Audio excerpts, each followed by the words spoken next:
In the vast openness of the African savanna, survival is governed by a single, unforgiving rule. Nothing lasts forever. Not power, not dominance, not even fear. Every sunrise brings with it a quiet reminder that life here is never secure. Beneath the golden grass and endless skies lies a world shaped by tension, a place where every movement is watched, every sound interpreted, and every mistake remembered.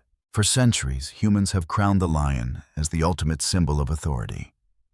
The king, the ruler of the plains, a predator so powerful that its presence alone can alter the behavior of everything around it. And yet nature does not recognize crowns. In the wild, reputation means little without constant defense. Strength is not inherited. It must be proven again and again, day after day, night after night. A lion's roar may travel for miles, but sound alone cannot guarantee safety. It is merely a warning, an announcement of intent. And warnings invite challenges. As resources grow scarce and competition intensifies, the savanna transforms. What once appeared calm becomes a stage for silent calculations. Hunger sharpens instincts, fatigue dulls awareness, and patience becomes a weapon as dangerous as claws or teeth. Here survival is not decided in a single moment. It is shaped through endurance, timing, and the ability to adapt when the balance begins to shift. This is not a story of heroes and villains. It is a story of pressure, slow, relentless pressure that builds until something gives way. Because in the wild, dominance is not a title. It is a fragile state constantly tested by rivals who are waiting for the smallest sign of weakness. And among those rivals exists a force that does not rely on size or intimidation. A force that thrives on persistence. A force that understands one critical truth: even the strongest ruler can be brought to the edge. On the savanna, predators do not survive by chance. Each species follows a strategy shaped by millions of years of evolution. And no two strategies could be more different than those of lions and hyenas. Lions are built for power. Their bodies are designed for explosive force. Powerful limbs, dense muscle mass, and jaws capable of delivering crushing bites. Every aspect of their form is optimized for swift, decisive action. When a lion commits to an attack, it does so with absolute intent. This confidence is not arrogance, it is efficiency. A successful hunt for a lion is brief and violent. Energy is conserved. Risk is minimized. Victory is immediate. But this approach comes with limitations. Power demands rest. Strength fades with exhaustion. And dominance requires constant reinforcement. Hyenas, by contrast, follow a path defined not by force, but by endurance. They are often misunderstood, dismissed as scavengers or opportunists. Yet beneath this reputation lies one of the most adaptable survival strategies in the wild. Hyenas are relentless travelers. They can cover vast distances without tiring, withstand injuries that would incapacitate other predators, and maintain pressure long after stronger opponents have begun to weaken. But their greatest strength lies not in the individual. It lies in the group. Hyenas communicate constantly. Vocalizations carry information across distances, location, mood readiness. Every sound strengthens coordination. Every movement reinforces unity. Where lions depend on authority, hyenas depend on momentum. They observe first. They wait. They test boundaries without committing fully. This patience allows them to exploit moments others overlook: fatigue, distraction, isolation. A single hyena poses little threat to a lion. But a coordinated pack presents a challenge that cannot be ignored. When these two survival philosophies intersect, the savanna becomes unstable. Because neither strategy is inherently superior. Strength without stamina fades. Persistence without opportunity stalls. And when opportunity finally appears, the outcome can reshape the balance of power across the plains. As daylight fades, the savanna begins to change. The heat loosens its grip. Shadows stretch across the grass, and activity stirs among those who prefer the cover of dimming light. Territories that once seemed clearly defined begin to overlap. Boundaries blur. Certainty dissolves.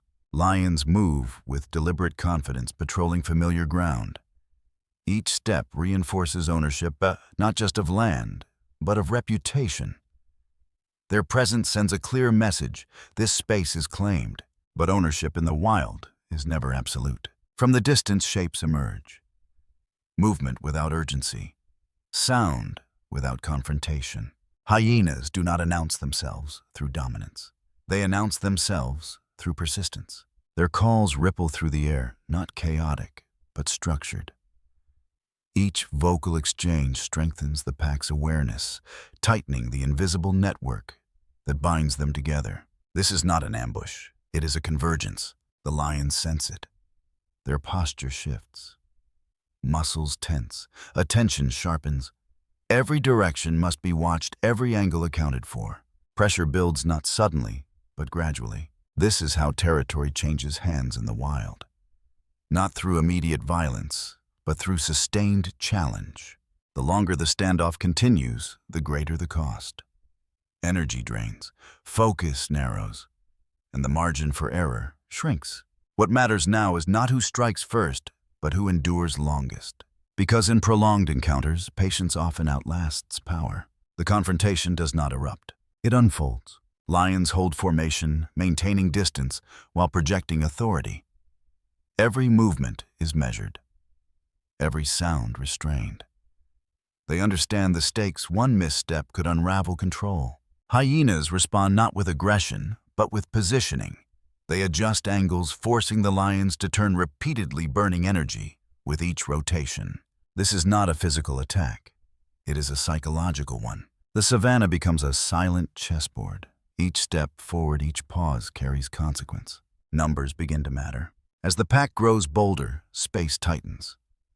Confidence spreads. What was once caution becomes intent. The lions must now decide: reinforce dominance or preserve strength. Because dominance demands resistance. And resistance has a cost. In these moments, survival depends on judgment, not power alone. And judgment is shaped by experience, knowing when to hold ground, and when holding ground risks everything. The breaking point arrives quietly. Fatigue settles in. Reaction slow. The effort required to maintain control increases with every second. The hyenas sense the change immediately. Their movements sharpen. The pack closes ranks. What was once pressure now becomes opportunity. A single retreating step alters the dynamic. Noise erupts, order fractures, dust fills the air as instinct overtakes restraint. This is no longer about dominance. It is about survival. For the lions, retreat is not defeat. It is preservation. For the hyenas, persistence is not cruelty. It is necessity. The savanna does not judge these choices. It only records the outcome. Because in the wild, survival is not defined by victory, but by adaptation. And those who understand when to withdraw often live to challenge another day. When the dust finally settles, the savanna returns to silence. No victor stands triumphant. No defeated force disappears. The plains simply continue, indifferent to struggle, unmoved by sacrifice. This is the reality of life in the wild. Survival is not a single moment of glory, but a long sequence of decisions, each one shaped by risk, exhaustion, and opportunity. For the lions, dominance is never permanent. Every display of strength must be defended, every claim reinforced. Power demands constant vigilance, and even the strongest bodies are bound by limits. For the hyenas, success is rarely instant. It is built through patience, coordination, and a willingness to wait until the balance begins to shift. Their victories are not loud, but they are effective.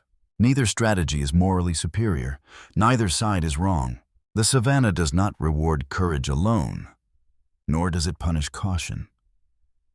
It favors those who adapt, those who understand when to assert control and when to withdraw. In this world, intelligence is not measured by brute strength, but by timing. Wisdom lies in recognizing the moment when persistence becomes danger and restraint becomes survival. These encounters shape the rhythm of life across the plains. Territories expand and contract. Populations rise and fall. And the cycle repeats endlessly. What appears to us as conflict is in truth balance in motion. Every challenge keeps the ecosystem alive. Every rivalry prevents stagnation. Every retreat creates space for renewal. This is the unspoken law of the wild, a law written not in dominance, but in resilience, because survival does not belong to the strongest or the most feared. It belongs to those who endure, those who adapt, those who learn. And as long as the savanna stretches beneath open skies, this law will remain unchanged.